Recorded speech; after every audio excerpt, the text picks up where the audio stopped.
Chain of Command Star Trek: The Next Generation.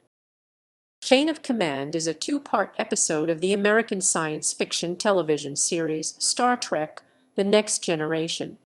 It aired as the 10th and 11th episodes of the sixth season, the 136th and 137th episodes of the series. Set in the 24th century, the series follows the adventures of the Starfleet crew of the Federation starship Enterprise D. In this episode, Jean-Luc Picard is relieved of command of the Enterprise and reassigned to lead a covert mission, while his replacement is assigned to deal with the Cardassians openly. The second part of the episode is noted for the intense performance of Patrick Stewart and its depiction of brutal torture and interrogation scenes. The episode has been frequently ranked among the top 10 best in the Next Generation. This episode has guest performances by Ronny Cox as Captain Jellico and David Warner as Gul Madred.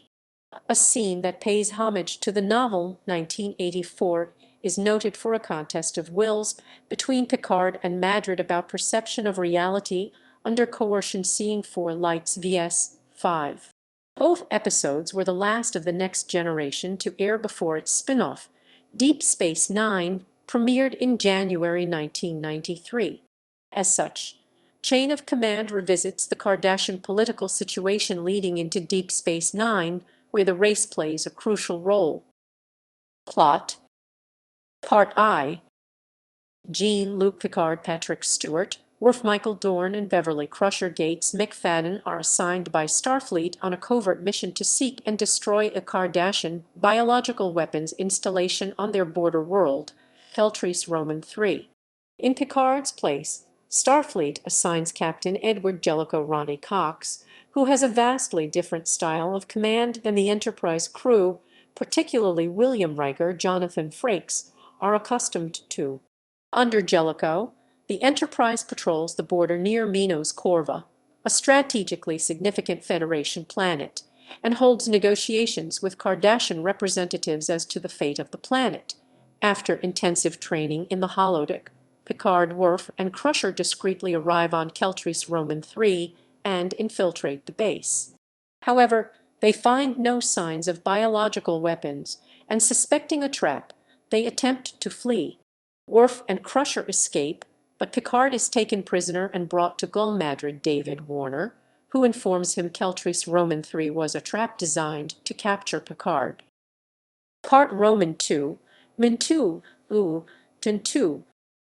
Madred uses a number of torture methods, including sensory deprivation, sensory bombardment, forced nakedness, stress positions, dehydration, starvation, physical pain, and cultural humiliation to try to gain knowledge of the Federation's plans for Minos Corva.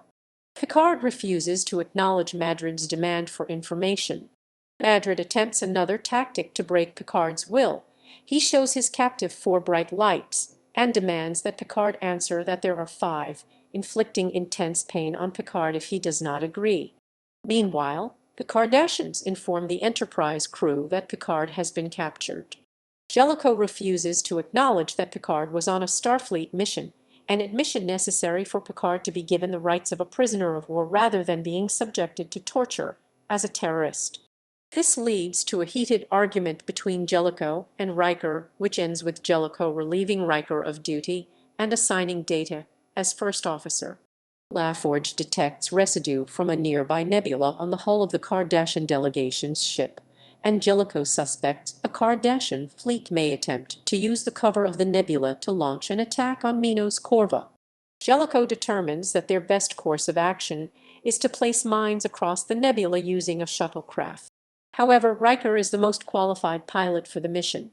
Jellico visits Riker in his quarters, where he candidly criticizes Riker's performance as a first officer, and Riker does the same for his command style. Jellico asks, rather than orders, Riker to pilot the shuttle. Riker agrees, and he and LaForge successfully lay the minefield. Jellico uses the threat of the minefield to force the Cardassians to disarm and retreat, but not before they release Picard. With word of the failure of the Cardassians to secure Minos Corva, Madred attempts one last ploy to break Picard by falsely claiming that the Cardassians have taken the planet and that the Enterprise was destroyed in the battle. He offers Picard a choice to remain in captivity for the rest of his life or live in comfort by admitting that he sees five lights. As Picard momentarily considers the offer, the Cardassian head delegate enters the room and informs Madred that a ship is waiting to take him back to the Enterprise. Picard realizes he has been duped. As Picard is freed from his bonds and about to be taken away, he turns to Madred and defiantly shouts, "There are four lights."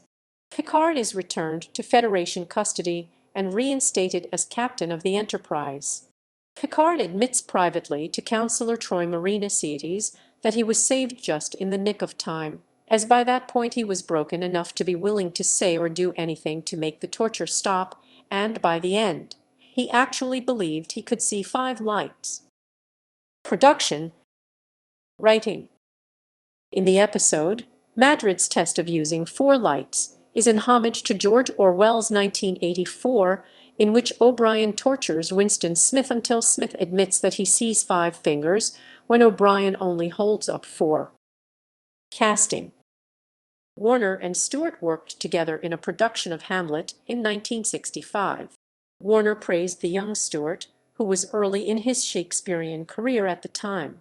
Warner had previously appeared as different characters in two Star Trek films, St. John Talbot in Star Trek V, The Final Frontier, and Chancellor Gorkin in Star Trek VI, The Undiscovered Country. The actor initially cast as Gul Madred in Chain of Command dropped out on short notice, and with only a few days before production, Warner had no opportunity to learn his lines. His dialogue was written onto boards for him to read out as he went along. He preferred the Madred character to either of his previous Star Trek characters because of the scenes with Stewart, which he called wonderful. Reception. This two-part episode is ranked 10th in Entertainment Weekly's list of top 10 Star Trek. The Next Generation episode. Variety listed Chain of Command, Part I and Chain of Command, Part Roman II, as the sixth best episode, counting the two-parter as one of Star Trek, The Next Generation. In 2013, Slate magazine ranked Chain of Command one of the 10 best episodes in the Star Trek franchise. In 2014, IO9 rated it the 11th best Star Trek episode.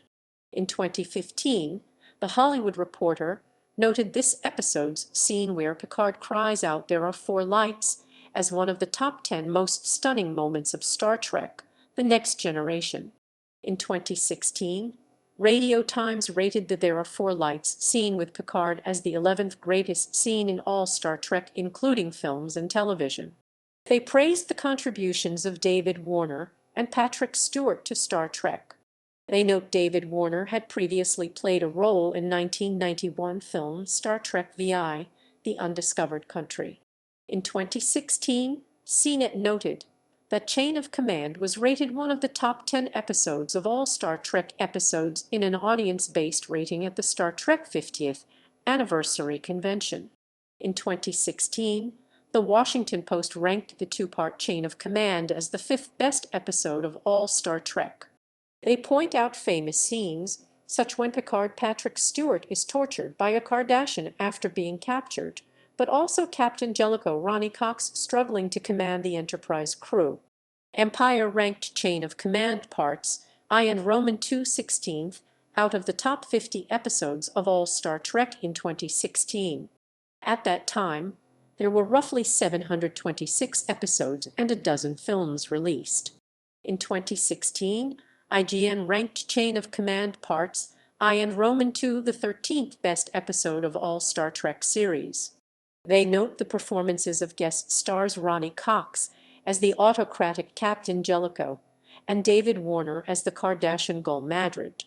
They note the double storylines of the Jellico trying to command the crew of the Enterprise D and Picard enduring a brutal interrogation.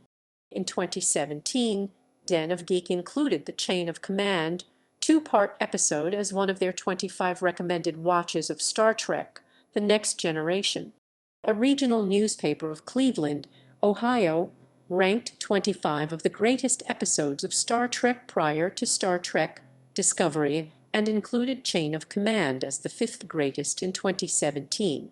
In 2017, Den of Geek ranked David Warner's performance as Gul Madred as the second best guest acting performance on Star Trek: The Next Generation for his performance in Chain of Command. They elaborate that David Warner gives a calm, measured performance which they said perfectly matches Stewart's slowly crumbling Picard. The interaction between Gul Madred and Captain Picard was noted as one of Star Trek's most memorable confrontations.